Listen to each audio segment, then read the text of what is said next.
સાઉથના સુપરસ્ટારની film થઈ સુપરફ્લોપ। 350 કરોડના ખર્ચ સામે 100 કરોડની કમાણી પણ નહીં થઈ। તમિલ સ્ટાર સૂર્યાની મચ અવેટેડ ફિલ્મ કંગુવા ખૂબ હાઇપ બાદ થિયેટરમાં રિલીઝ થઈ હતી। જો કે શિવા દ્વારા નિર્દેશિત આ ફેન્ટસી એક્શન ડ્રામાને ખૂબ નેગેટિવ રિવ્યૂ મળ્યા। આ સાથે આ ફિલ્મ બોક્સ ઓફિસ પર રિલીઝના પહેલા અઠવાડિયામાં જ ધ્વસ્ત થઈ ચૂકી છે।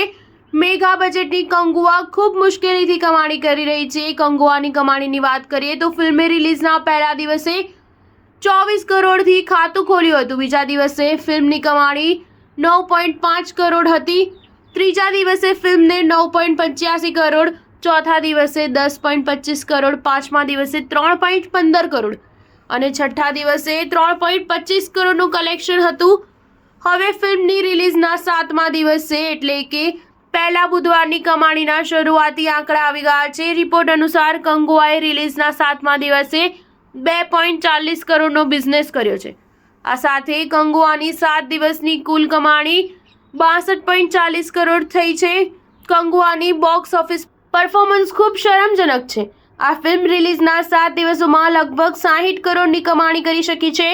દરમિયાન 350 કરોડની સરેરાશમાં બનેલી આ ફિલ્મ માટે બજેટ કાઢવું અશક્ય છે।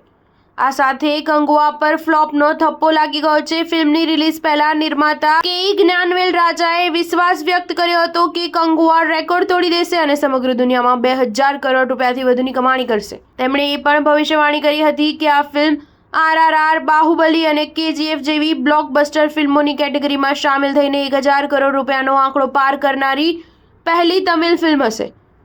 જો કે ફિલ્મની કમાણી હવે મેકર્સને રડાવી રહી છે।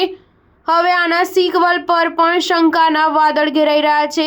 કંગુઆમાં સૂર્યાએ લીડ રોલ પ્લે કર્યો છે। ફિલ્મમાં બોબી દેઓલ વિલનના પાત્રમાં છે। સપોર્ટિંગ એક્ટર્સમાં દિશા પટાની, નટરાજન સુબ્રમણ્યમ, જગપતિ બાબુ, યોગી બાબુ, રેડિન કિંગ્સવેલે, કોવઈ સરલા અને આનંદ શામેલ છે। સ્ટાર ન્યૂઝ 7 હંમેશા સચ્ચાઈની સાથે।